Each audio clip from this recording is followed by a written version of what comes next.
అందరికీ నమస్కారం. ఈ వీడియోలో సొంత ఆదాయ వనరుల పెంపుదల కోసం వివిధ గ్రామ పంచాయతీలు అనుసరిస్తున్న వ్యూహాల గురించి తెలుసుకుందాం. స్వాట్ విశ్లేషణ ద్వారా స్థానిక అభివృద్ధి, ఆదాయ వనరుల పెంపు మరియు గ్రామ పంచాయతీల మెరుగైన పాలనకు దారితీస్తుంది. SWOTని పూర్తిగా నిర్వచిస్తే S అంటే స్ట్రెంగ్త్, W అంటే వీక్నెస్, O అంటే ఆపర్చునిటీస్ మరియు T అంటే థ్రెట్స్గా నిర్వచించవచ్చు. గ్రామ పంచాయతీ అలవర్చుకోవాల్సిన తప్పనిసరి నైపుణ్యాలు. మొదటిది, అత్యవసర అవసరాలను మొదట గుర్తించడం ద్వారా ఆచరణాత్మక గ్రామ పంచాయతీ అభివృద్ధి ప్రణాళికను సిద్ధం చేయడం. రెండవది, అందుబాటులో ఉన్న నిధుల ద్వారా ప్రాజెక్టు ఖర్చులన్నిటినీ కవర్ చేసేలా బడ్జెట్ను జాగ్రత్తగా ప్లాన్ చేయడం. మూడవది, సాధించగల గడువులను నిర్ణయించడం ద్వారా ఆలస్యాన్ని నివారించడం కోసం వాస్తవిక కార్యక్రమాలను సెట్ చేయడం.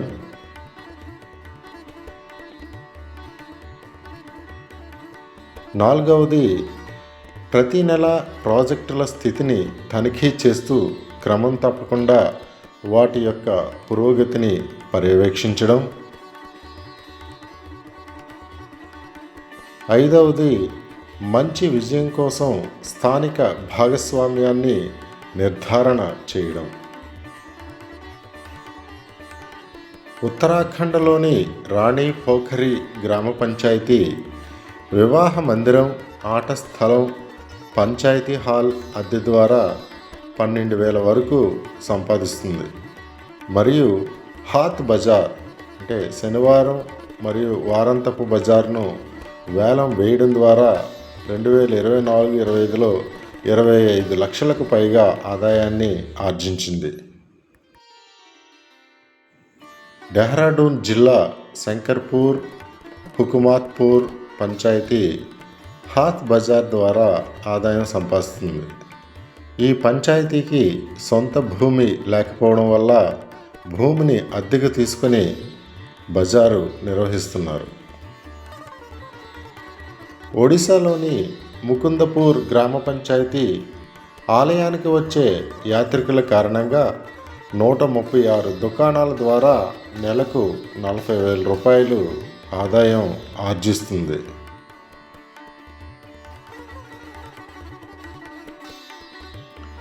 ధర్మజ్ గ్రామ పంచాయతీ గౌచర్ భూమిలో బహుళార్థ సాధక ఉద్యానవనాన్ని అభివృద్ధి చేసి దీని ద్వారా నామమాత్రపు ప్రవేశ రుసుము వసూలు చేయడం ద్వారా ఆదాయం సంపాదిస్తుంది.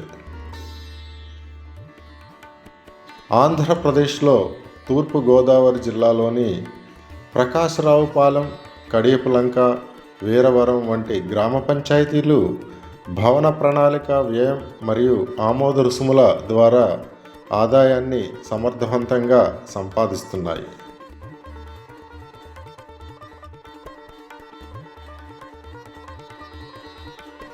కర్ణాటకలోని కుంభి గణహల్లి గ్రామ పంచాయతీ ఆదాని సిమెంట్ ఫ్యాక్టరీపై అభివృద్ధి ఛార్జీలు విధించడం ద్వారా గణనీయమైన ఆదాయ వనరులను పెంపొందించుకున్నది.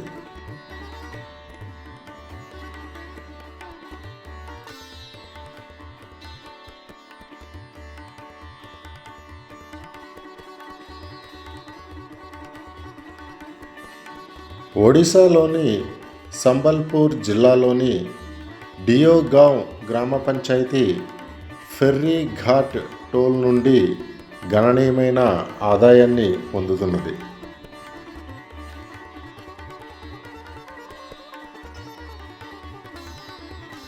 మహారాష్ట్రలోని బార్స్వాడ గ్రామ పంచాయతీకి సెల్ టవర్ల నుండి వసూలు చేసే లైసెన్స్ ఫీజులు మరియు అద్దెల నుండి అధికంగా ఆదాయం వస్తున్నది.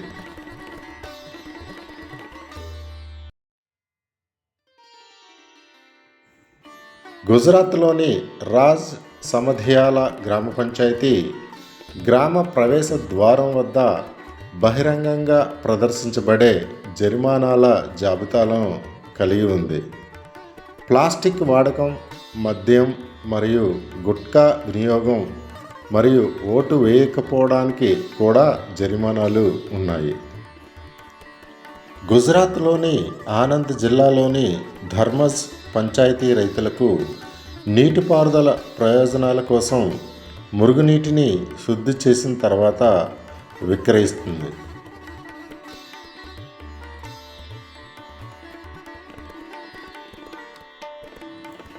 ఉత్తరప్రదేశ్లోని బిజ్నూర్ జిల్లాలోని నజీబాబాద్ మండలంలో జబల్పూర్ గుడల్ గ్రామ పంచాయతీ ఘన ద్రవ వ్యర్థాల నిర్వహణలో భాగంగా 2 ప్లాస్టిక్ బ్యాంకులను స్థాపించారు.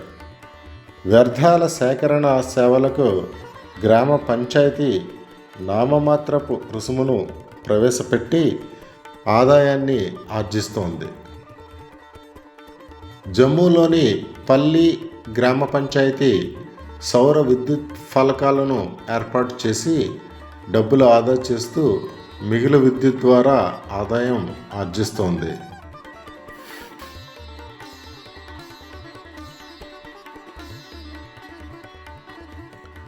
కర్ణాటకలోని కబ్బిగెరే గ్రామ పంచాయతీ బయోమాస్ ద్వారా ఉత్పత్తి చేసిన విద్యుత్తును బెంగళూరు విద్యుత్ సరఫరా కంపెనీకి విక్రయిస్తూ అధిక ఆదాయాన్ని ఆర్జిస్తోంది.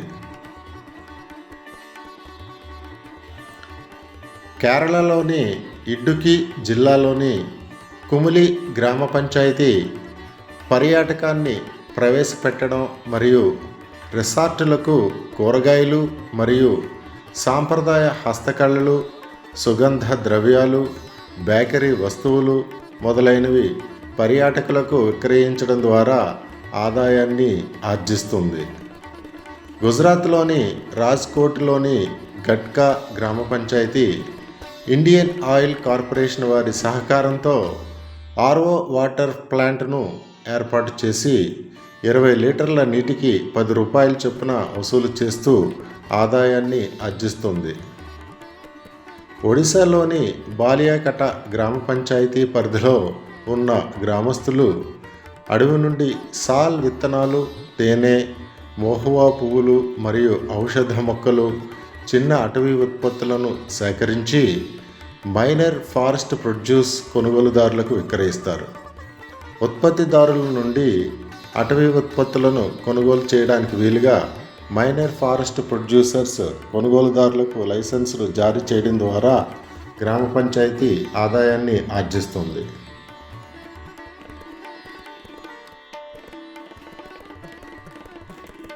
కర్నూలు జిల్లా బిల్లేకల్లు గ్రామ పంచాయతీ నాబార్డు మరియు స్థానిక ప్రజల విరాళాలతో కలిసి స్థానిక మార్కెట్ను ఏర్పాటు చేశారు.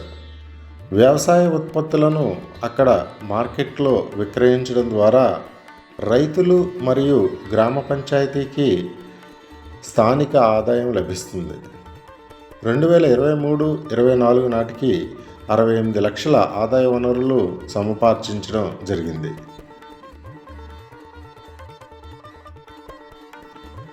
మహారాష్ట్రలోని కోల్హాపూర్ జిల్లాలో ఒక యువ సర్పంచ్ సర్వే నిర్వహించి ఒక పారిశ్రామిక ప్రాంతంలోని 40 ఎకరాల భూమి తన గ్రామ పంచాయతీ పరిధిలోకి వస్తుందని కనుగొనడం ద్వారా ఆ గ్రామ పంచాయతీకి సంవత్సరానికి 15 లక్షల నుండి 30 లక్షల వరకు ఆదాయం పెంచే మార్గాన్ని ఏర్పాటు చేశారు.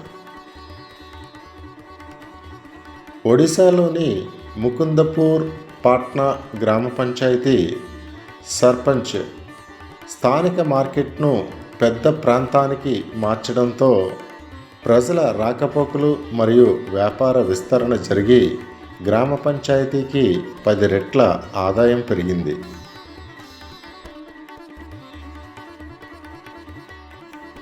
ఉత్తరాఖండ్లోని సిరాసు గ్రామ పంచాయతీలో ప్రీ వెడ్డింగ్ ఫోటోషూట్ల ద్వారా అధిక ఆదాయాన్ని సంపాదిస్తున్నది.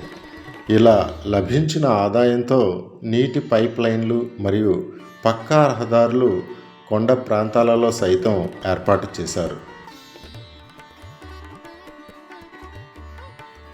తమిళనాడులోని వడంతూరై గ్రామ పంచాయతీ పరిధిలో విండ్ మిల్ ఏర్పాటు చేయడం ద్వారా సంవత్సరానికి సుమారు 6 లక్షల యూనిట్ల విద్యుత్తు ఉత్పత్తి చేస్తుంది. గ్రామ పంచాయతీ ఉత్పత్తి చేయబడిన విద్యుత్తును తమిళనాడు జనరేషన్ అండ్ డిస్ట్రిబ్యూషన్ కార్పొరేషన్కు యూనిట్కు ₹2.70 చొప్పున విక్రయించి ఆదాయాన్ని సంపాదిస్తుంది.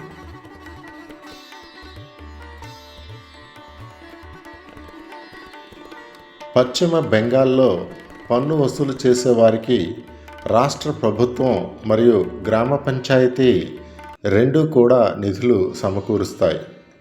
జీతం రాష్ట్రం చెల్లిస్తుండగా ప్రోత్సాహక నిర్మాణం గ్రామ పంచాయతీ ద్వారా అందించబడుతుంది. ఇది విజయవంతమైన పన్ను వసూళ్లలో భాగస్వామ్యాన్ని నిర్ధారిస్తుంది.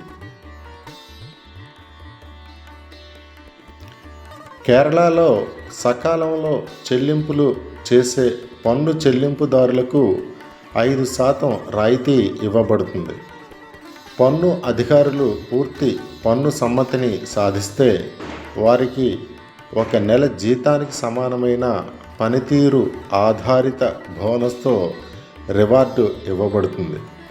ఇది పన్ను వసూలు లక్ష్యాలను చేరుకోవడానికి బలమైన ప్రోత్సాహాన్ని సృష్టిస్తుంది. గుజరాత్ మరియు మహారాష్ట్ర రాష్ట్రాలు ఎరువుల అమ్మకం నుండి ఆదాయాన్ని అధికతరం చేయడానికి గ్రామ పంచాయతీలకు ఉన్న సామర్థ్యాన్ని ప్రదర్శించాయి. ఉత్తరప్రదేశ్లో ఒక గ్రామ పంచాయతీ ఆదాయం మెరుగుపరుచుకునేందుకు వెర్మీ కంపోస్టింగ్ ప్లాంట్ను ఏర్పాటు చేసింది.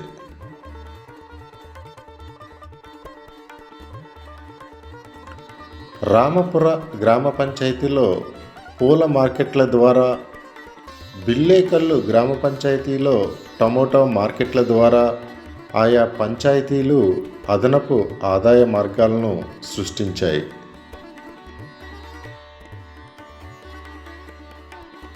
మహారాష్ట్రలోని రత్నగిరిలో వాడి గ్రామ పంచాయతీలో తీర్థయాత్ర పన్ను అమలవుతుంది.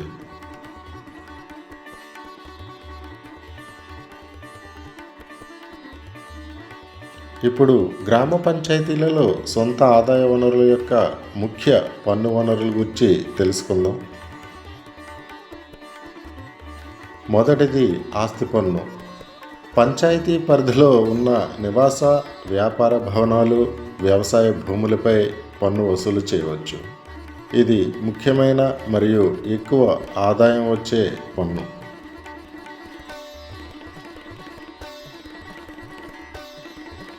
రెండవది వృత్తి పన్ను.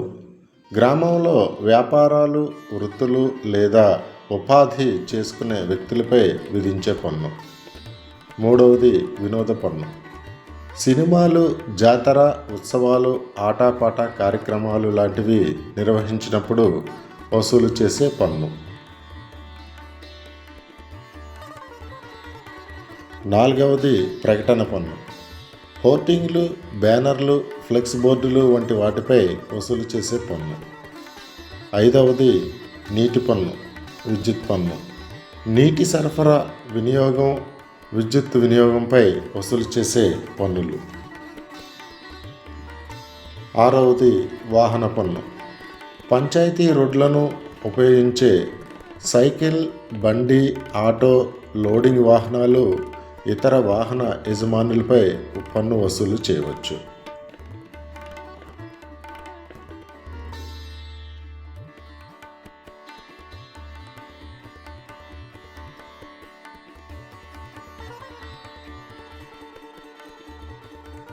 గ్రామ పంచాయతీలలో సొంత ఆదాయ వనరుల యొక్క ముఖ్య పన్నేతర వనరుల గురించి తెలుసుకుందాం.